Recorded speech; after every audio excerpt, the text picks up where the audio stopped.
Hello everyone, if you're new to the channel, go ahead and click like, share, subscribe. This is something I've just started doing. I'm fairly new to making this channel. I go to some pretty cool places, so that's the reason why I've decided to actually start this channel. So I went to a pretty interesting place where I was going to this, I guess it's like a trampoline park of some sort. So that was my final destination, or that was where I was expected to deliver, and I had. But let's just go ahead and give you a little background or a recap as far as how I even got in booked with this load. So I've got like 3 good dispatchers. 2 of them so happen to reach out to me about that same particular load, and I know I've gotten a phone call from, I guess he's like a helper of the broker. Now let's take a pause here. I'm not going to exactly say the name of the brokerage company. I'm not going to say the name of the broker or the helper for the sole purpose of just wanting to keep their identity under wraps, even if I didn't seem to think that they were just decent human beings, or if I had any other, you know, bad way of thinking about them. I still need to give everybody respect because this is logistics, and I don't know exactly who's liable to see this video, but you may have a better experience than I had. And unfortunately, I did not have a so good experience with this brokerage company. So we'll go ahead and call them WMT. WMT, that's going to be the abbreviation for the name of the brokerage. So let's start from the beginning. The load is to be picked up in Lake Hartwell, Georgia. All right, or Hartwell, Georgia. And it's to be dropped off in Rock Hill, South Carolina, at a place called Adventure. I want to say it's Adventure Theme Park or Adventure Park. It's a pretty cool place. I want to actually take my kid there, one of them in particular, because I know he's going to have a blast. But that's where the delivery was in Rock Hill at a place called Adventure. I'm going to add the video to the place that I made, or to the place that I visited, showing you who this one of the staff members. She's a very sweet lady, and just what it looks like on the inside. And I got to be one of the first ones to help, bring freight there, help get that business launched and going. And it's pretty cool in there, even with me as an adult. Like, I'm feeling that place. But anyway, staying on topic. So a guy, we're gonna call him Joseph.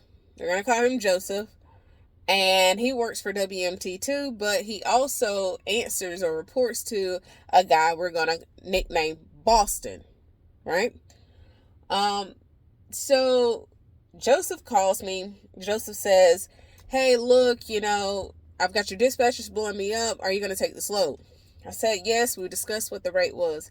I told Joseph, I said, look, Joseph, I've got all the paperwork that I need. I've accepted the tracking, and it's time that I go ahead and get to going, because by this time, I want to say it's like 12 noon, and the freight was expected to have been delivered by 6 p.m. to the receiver.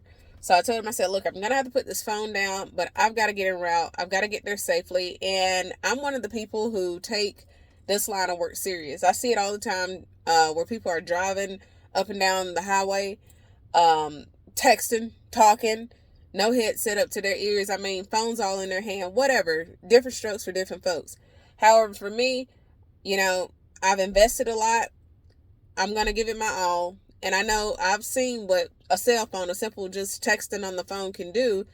It's not a pretty picture. So anyway, I told him, I said, look, I can't be hung up, Mr. Joseph. I got to get off the phone. And he understood. I get to the shipper. All right, so there's about 3 pallets, and the rest is cushion. I can't make this up. And the shipper is kind of like just taking their precious time. Got there at about 2 p.m., which is fairly good time, I would suppose. And like I said, they're taking their precious time. They weren't rude or anything. Like, I really don't have, like, encounter rude people. They were, like, really, really chill, really sweet people, really southern hospitality people as well. And, as they're kind of, like, walking around kicking dust, I'm not getting loaded, obviously. So I was in direct communication with Joseph, telling Joseph everything. Now, Joseph clearly had tracking on me, so he saw the time I got there at about 2 p.m. And he knew that I had still been there. Clearly, after about 30-40 minutes had been passed. So at this time, I'm now like, Joseph, look, I don't have any paperwork and I'm still not loaded. So about an hour passed. It literally takes the guy, I can't make this up, 5 minutes to load me by forklift. All right, well, he then hands me the paperwork. I realized, like, dang, man, I've been here for about an hour, 10 minutes, at minimum. I get a grab a bottle of water. They offered it to me. I accepted it. I asked for it, and they then offered it to me and said they apologized that they had not offered it to me. Whoop-de-doo. No one cared. And, I told them have a great day. We signed some paperwork, and I gotten out of their hair. And I left him a business card. But in the meantime, as far as having been there for the hour or so, I began to know the people in the office. One guy told me he had always wanted to get a Sprinter van and get into the industry of logistics. I encouraged him to do so.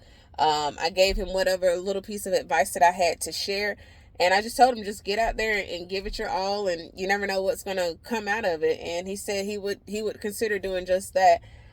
He told me a little bit of background info about my broker that I didn't necessarily know. First of all, Boston was the broker, and I was under the impression that Joseph was. And he says, no, Joseph just works for Boston. I said, oh, okay, cool. I said, but for the most part, I said, they seem to be pretty cool people. Though I've never met Boston, never heard from him, don't know who he is. I said, I've been in direct communication with Joseph, and he's a pretty cool guy. So by this time, I'm loaded. An hour and 10-15 minutes hadn't passed. And I've got my paperwork, and now I am officially heading from Lake Hartwell, Georgia to Rock Hill, South Carolina. All right.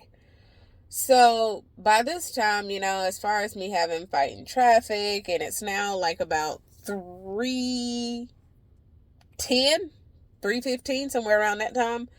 All right, so I don't believe in flying. That's another thing. Like, some people want to, super speed. I'm not for that. This is my bread and butter, so I am going to do the speed limit. And when I look down, it says that I would have gotten there at 6 o'clock. Well, the place closes at 6 o'clock. All right, well, there's something, as I'm from South Carolina, the upstate South Carolina, there's something also, and this is not an excuse, because for those who know, they know. I am required to use Highway 85. It is the devil in itself. The highway is a piece of crap. Oh my God. And they've been working on it for forever. Okay. So it's a piece of crap highway. Everybody decides to get on the highway all at the same time. Everybody also these are locals now who would then act like they don't know where they're going. They don't know where their house is. They just never, clearly they will act as if they've never been on this highway ever. And they've been on this highway probably longer than I've been alive. But that's not the point. So I look down at my GPS and it says I'll get there at exactly 6:10. But also in the bill of lading, it says that I need to contact a specific number and to let them know when I'll arrive. All right. So mind you that Joseph in Boston can see me on tracking. They can track my moves. Tell me, guys, why I got 5 miles. We're literally talking like 7 minutes and 5 miles away from the receiver, and Boston, then, this is the first time I've ever heard from Boston. He says, where are you? And I shared my location. I said, okay, well, you guys are aware of, my tracking, you know where I'm at, and you know the time that I'll get there. And he says, well, can you get there at 6? And I said, no, clearly it's going to show 6:10. That's what the tracking tool shows. That's what my GPS shows. And fast forward, the guy at the receiver, whoever this was in the background, they said, hey, look, we're running 2 locations, and I'm here to tell you that both of those locations were already closed. Well, by this time, it's 5:33. They're not closed. I don't even understand why I got that text message from whoever that was behind the keyboard. And this is at the receiver. So I immediately stopped. I called WMT, got a different guy on the phone. He says, look, disregard that. You need to just make your way to the receiver. Make your way to the receiver and do not pay that message coming from whoever that person was any mind. And I said, I will do just that. As I gotten close to the receiver, I had explained to them, they said, well, you need to just come back the next following day. I said, no. I said, I've got, I run by appointments. And I said, well, somebody else has already, which is not a lie. Someone else had already booked their slot or that slot for tomorrow morning. And, everybody's like, oh, well, just come back. And I'm like, maybe they're not getting it. Here's the thing. If I've got to come back, then that's going to require me to cancel on the next broker, which then could potentially get me a fallout, which may actually hinder any, positive relationships from the broker moving forward, that next broker anyway. And I said, well, if I've got to cancel, I think it's only fair that I charge you guys double, because I'm literally there. I'm there at the receiver, and they're asking me to leave and come back the next day. Now I drive a box truck. One of the requirements is when you're operating a box truck, you cannot sleep in your box truck, because it's not a sleeper and they don't want you sleeping in your box truck. So don't do it. If you got a box truck, don't sleep in it. And then if you are sleeping in your box truck, that's your business, because your business is your business. And I mind my business. So anyway, but again, I do try to do the right thing, y'all. I do try to do the right thing. And I just pretty much told them, I said, look, I'm going to have to cancel on somebody else, which is not fair to them, because had the shoe been on the other foot, would you want me to have canceled on you? I said, nobody told me this could turn into a layover.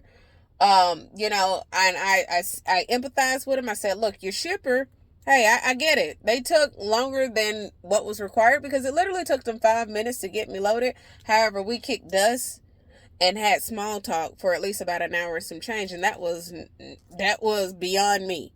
I'm moving at the speed and at the pace of these folks. Occasionally I would ask the question, hey, am I going to get loaded, or what's the hold up? And then they would say, oh, it's paperwork. And I would just go back and stand in the corner, because again, I don't want to be rude. So anyway, they said, well, hey, no, we're not willing to go that route. We don't want to, you to cancel with your other appointment. And we don't obviously want to pay you any type of layover or any of that. And I said, okay. They said, well, we're going to get somebody named, Miss R out there. And Miss R, if you see this video, shout out to you. You are a lovely individual. You and the next lady, I'm sorry, I can't remember her name, but you folks rock over there at Adventure. But Miss R, she meets with me with her kid and her dog, and, I let down my lift gate. Miss R looks, and this is about after a 10 to 15 minute wait of sitting over at Adventure. And Miss R looks at the freight that's on the back of the box truck. She says, wait a minute. Whoa. Wait a minute. I've just had an injury with her rotator cuff being tore up. And she says, I'm not going to be able to unload that. And clearly, I get it. It's not that she's giving me some lame excuse as to why she can't, offload the freight. Clearly, they used a forklift to put the freight on the back of the truck. And then I'm assuming they were thinking that a liftgate and a pallet jack would be just enough to get the freight off the back. Not necessarily, because the pallets that this freight came on, you're gonna need a pallet jack wouldn't get it off. And for those who are in logistics, they know you get these brokers who be like, oh, you're welcome to take on the load as long as you've got a pallet jack and a liftgate. But if you've been in this line of work, you know that a pallet jack and a liftgate don't always do it. And in fact, that's just something that they'll require just to get the load off their hands and put it on somebody else, and then just sit back and wait for the big payday. So anyway, with that being said, I asked her multiple times, Miss R, is there anybody else that can come back, maybe assist us with offloading? And she said, no. Now, mind you, I'd gotten there at 6:10. Clearly, that's what the tracking had shown. That's what everybody had knew. That's what everybody had been watching. And I'm thinking to myself, like, my gosh, could nobody stick around for 10 more minutes to get this crap off the back? She says, no. She says, and you know what? I hate to tell you this. She says, but you're going to have to come back tomorrow. She says, and any additional fees or compensation that's owed, that's going to have to come from them directly. She says, there is no way. And I totally get it. And I told her the same thing. It's impossible. Because here it is, they're creating a trampoline park. So you cannot imagine the type of equipment that has to be in place in order to ensure that all children are safe. Okay? And there's a weight capacity. So we're talking pure steel, things along that nature. It ain't just a, putting a pallet jack underneath an extended pallet of some sort and thinking we're going to haul it off on a lift gate. Not happening. So I said, darn it. She says, yeah, good night. And she shut the bay door. I stood outside my truck. I reached out to the other folks that I had scheduled. I said, look, I am so sorry. And it would crush my heart because, like I said, I take pride in what I do. And I said, I'm gonna have to, drop out of this. And I explained to them why. And, I didn't even get a response from them. And I still haven't gotten a response from them. Well, although one lady called me, and I want to say she's like maybe from Carrier Services, and she wanted to know a little bit more information. And I spoke with her early this morning, and I told her everything involving this other brokerage. And she just told me, things like that tends to be the behavior of brokers who don't necessarily operate in a truthful way. That's all she pretty much said to me. And this is another lady who empathized with me from the other brokerage. So anyway, moving forward. Fast forward. It's now, I immediately started calling. So now I'm still sitting outside of the receiver. I'm calling and calling and calling and calling and calling. I'm calling Joseph. I'm calling everybody. I'm emailing, and everybody gave me their butts to kiss. So boom. I got no response whatsoever. So I told them, I said, look, there's no way that you guys thinking I'm coming back out here free of charge. It's just that simple. Here's what's going to need to be owed. I put in an email. Here's what's going to need to be owed. And if I'm going to come back out here, you guys need to give me some type of, compensation for it. I'm going to need at least something up front, half. I'm going to need it in a new or updated rate con. I need something because I'm not going to just show back up here and you guys thinking that everything's all good. I told them, I don't know you guys. I don't trust you guys considerably. You've sat around long enough watching me on tracking, communicating with me whenever you guys felt necessary to do so, and then watch me get about 5 to 7 miles down from the actual receiver, and then tells me, just keep it till tomorrow. It doesn't work that way. And anybody who's in logistics know it don't work that way, because clearly that's why they put these tools in place. That's why they're tracking you, to make sure that you're staying on time. They're wanting to know how long you're staying at the shipper. So they had already known this. And to allow me to get not even 10 minutes away from the receiver to say, oh, well, everybody's like, oh, no, sorry, huh? That was so wrong. So, I then hear from Joseph. Joseph's like, oh, are you threatening to withhold the freight and this, that, and the third? Now, mind you, Miss R had already told me, she says, I want you here by tomorrow lunchtime. That's 12 noon. I said, Miss R, I said, is there any way I can get here at like 10 o'clock? She says, well, I'm going to get here earlier than that. She says, but it's probably best to come around that time. Considerably, there'll be people that'll be in place to help, get this stuff offloaded. She said, for what it's worth, we may even need a forklift. She said, so either way, we're going to either need a forklift or we're going to need some other folks in place to help. All of us are going to have to try to get this stuff off the back of your truck. I said, man. So, like I said, a couple hours go by. Joseph reaches out. You're not going to take the freight from the customer. I have all this in email. You're not taking that freight from that customer and this, that, and the third. And you're going to take it and, got all these demands and what have you not. But never mentions, anything about the layover, never takes any responsibility as far as what's happened. And I simply replied, let's be clear about one thing too. If you're working in logistics, and if you also are a broker, do right by your carriers, because a lot of you guys are not quite educated. A carrier does have the right. Okay. That is, if they want to throw their weight around, and I quote, air quote. And what that simply means by throw their weight around is that's some slang term. That just means that they're trying to have the upper hand. If that carrier wants to hold freight for non-payment, they've got that right to do that. Okay. So I encourage you all to Google, go to google.com and type in, can a carrier hold freight for non-payment? And it will tell you yes, and it will tell you all the reasons as to why they're actually allowed to do it, as long as you're not trying to like extort them for money or just some craziness. But if it's for non-payment and you've suffered a detriment, like a really, really bad loss, that may be one of the cases.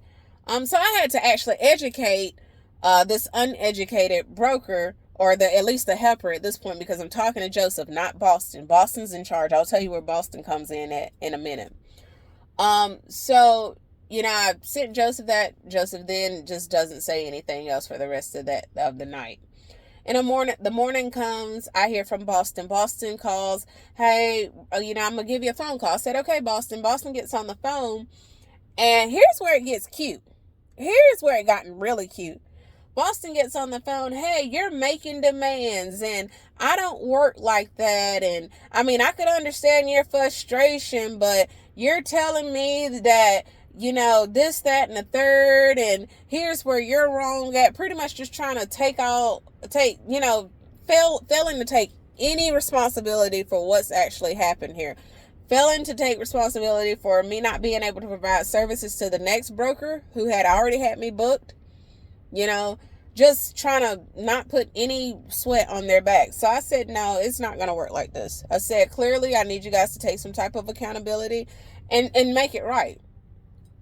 So he then gets short, and he's like, well, I'm just going to send over RateCon, updated RateCon, and hangs up the phone. Well, as I'm sitting there waiting on an updated RateCon, because literally I'm waiting for like 20 something minutes, which it doesn't take that long, right? Well, you have to be careful with brokers like that will say one thing and then do something totally opposite, or at least attempt to try to do something opposite. They pull all types of tricks to keep money in their pocket, but you've got to stand firm. You've got to believe in what you do, and you've got to, just stand your ground. So I immediately, reply, hey, look, I need that RateCon in order to get this freight offloaded. And with that being said, I finally got in a RateCon. Well, that's where the harassment starts from both Joseph and Boston. Joseph then calls me. He says, I know you had a conversation with Boston, my colleague, and I just want to let you know that I got an email that says that you were really, really rude to the receiver last night. Now, that's a lie. Actually, the receiver and I talked. Oh my God, like I said, she's probably going to watch this video. That's Miss R that he's talking about as well. Very sweet lady, down to earth, met her daughter, met the dog. And I just stopped Joseph there. I said, look, nope, not going to do it. You're not going to try that. And you'll have to realize that a lot of people, when they're not being honest and they're not operating in integrity, they tend to, that's where the lies and the conspiring start.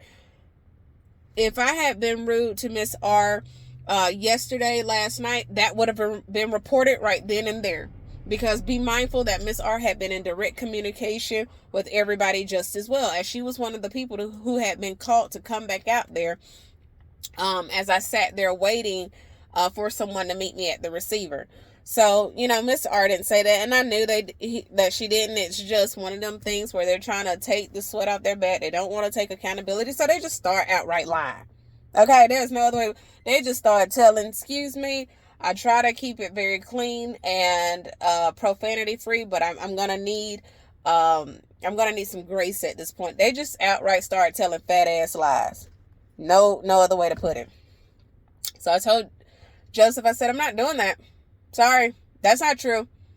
Nope, you don't have anything like that. Oh, well, yes, I do. And it says that you are refusing to go back to the receiver one more time because there was not a forklift. That's not what I said. And in fact, I had just talked to Boston and told Boston, I said, look, here's what the customer is requesting. The customer is requesting that a forklift gets out there, or that she's got, these other bodies in place in order to get offloaded. And Boston's reply, just to try and be narcissistic or feel like he's got the upper hand, was, see, look here, you're making demands. I don't have any demands. If I did have a demand, is you're going to give me an updated RateCon before I get back out there one more time. But as far as the offloading process and how someone wants their freight offloaded, and I'm sharing those details with you, again, just for them to try to, paint a different picture, he then comes with, oh, well, now you're making demands. So it's just crap after crap after crap after crap after crap. So I simply decided that, after I got my updated rate con, I gotten about my way. Well, that's when Boston calls me, and as I'm en route, that's where the harassment just doesn't stop. He literally starts harassing me. He then calls me and says, hey, you gave a business card to my shipper? I said, yes, I gave a business card to the one that's in Hartwell. That's not what I asked. I said, well, maybe you didn't hear me the first time. I said, yeah, I gave the business card to the shipper down in Hartwell. What is the problem? And you told them that you only wanted them to do business with you. Is that right? I said, no, I didn't tell them anything like that. So you're going to lie to me. So then that's when he tries that, now you're trying to lie to me. Okay, no, stop. And I told him, look, stop it. I'm not even entertaining it. Ask the questions that you want to ask. And those questions are, say, hey, what was that conversation like? And I said, I simply will explain it to you. One, nobody even thought about asking anybody to do any business with anybody. And I said, and if anyone knows anybody who's worked with me, I leave my business cards everywhere that I go. I said, secondly, you can get the shipper on the phone and I won't do anything but repeat the same thing that I'm telling you. I said, so you need to ask what was said. And I said, you will then find out that that's when the shipper tells me that he has an interest of his very own to start his own logistics by using Sprinter vans. He even let me know that you've been fired from another brokerage company and decided you was going to start one of your very own. He never spoke ill of you, and he asked me if I knew who you were, Boston, and I told him no, because I've only been working with Joseph. And that's when he advised me that you two work together. I said, and that's pretty much all the conversation we had, while I still continue to sit there waiting to be loaded, which it only took 5 minutes to get loaded. Well, that's when he stops. Okay. Now, that's what Boston's in my ear saying as I'm trying to get to the receiver. Okay. Well, as I get closer and closer to the receiver, Boston calls me again. He then says, you let me know when you get to that receiver. Click.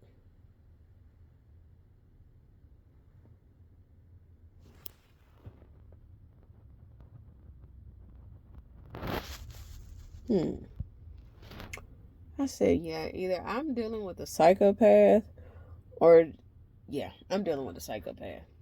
And it's okay, because you never know. You never know who you're dealing with. You never know who's behind a phone. You never know who's behind a keyboard. I clearly felt like I was dealing with a psychopath, and I was very uncomfortable. And I made sure that I expressed that I was very uncomfortable. And I reached out and said, hey, what is the physical address where you're at? Because if that then turns into harassment. That's not doing your job. That's not any of that. That's just trying to invoke some type of intimidation or, something like that. You pretty much tried to get away with doing something. I wouldn't let you slide with it. And now you're just making me every bit uncomfortable. And I expressed that to him. And he said, well, this is Boston. He says, no. That's not my intentions. I'm not trying to be that way. I just, kind of wanted to know. And I just kind of wanted to know, when you get there. I'm still being tracked. Now, mind y'all, I'm still being tracked. This is day 2. Because he then shares, well, I mean, clearly I saw earlier where you stopped for a second.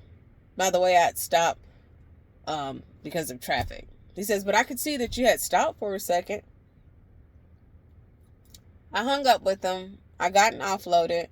And guys, moving forward, check out the rest of the video, and you will see Adventure, where I got unloaded at. Cool place. Go check it out. It's in Rock Hill, South Carolina. It's called Adventure. There's expected to open up this weekend, and today is March 5th, 2025. But the only thing that I would share in this video is, if you ever feel unsafe when dealing with a broker, Notate it. Because some of these people do tend to be passive aggressive. They try to exalt like this, dominance over you, like they almost feel as though they own you, and they don't. If you're independent carrier, owner operator, you're not owned. Even if you are a company driver just passionate about logistics, you are not owned. Okay. The only person that owns us is if you believe. I'm going to call him for what he is. I call him God. You might call him the universe. You might call him a higher being. I know who I believe in. That'd be the only person that owns us, per se. And if you don't believe in anything at all, I would advise you to. But that's your business. Remember, your business is your business, because my business is my business. But just if you ever feel safe when dealing with a broker, just in logistics, period, be aware of your surroundings, document, and express that you don't feel safe, or if you feel like the behavior is sketchy, do all that you need to do to protect yourself, because believe it or not, people are going to do all that they need to do to protect their behinds. Y'all take it easy and see you around. Hey guys, I'm hanging out with Miss Box Truck today, and we're going to show you Adventure Air Sports. This is our check-in desk where we check in all of our awesome customers. They come in through here. Right here we have our birthday party desk and event desk, where we host many unforgettable birthday parties, unforgettable experiences. So it's pretty awesome over there. And over here you'll see our awesome staff as they get you checked in, and also our waiver station right there, where you'll fill out your waiver before you can jump. And then over here we have our awesome arcade games, different varieties for everyone. Parents, grandparents, teenagers, kids, babies, they love going over here. We have all kinds of different games, all kinds of different prizes. Over here, we're coming up on our ninja course. Super fun to do, super easy to do. Are you ready to take up the challenge or not? And then once you come up here, you'll be greeted by one of our employees. And then you'll walk over to our jump floor. Parents, you know we have to have something for you. Our awesome massage chairs. You can get 60 minutes, 30 minutes. The kids on the floor, 60 minutes. You get a 60-minute massage. All right, and let the people know what your current position is. So my name is Ty. I'm the assistant manager here. I also do a little bit of videos here and there, and then I also host birthday parties, events, all the logistics of that. Yeah, that's me. All right, Miss Ty.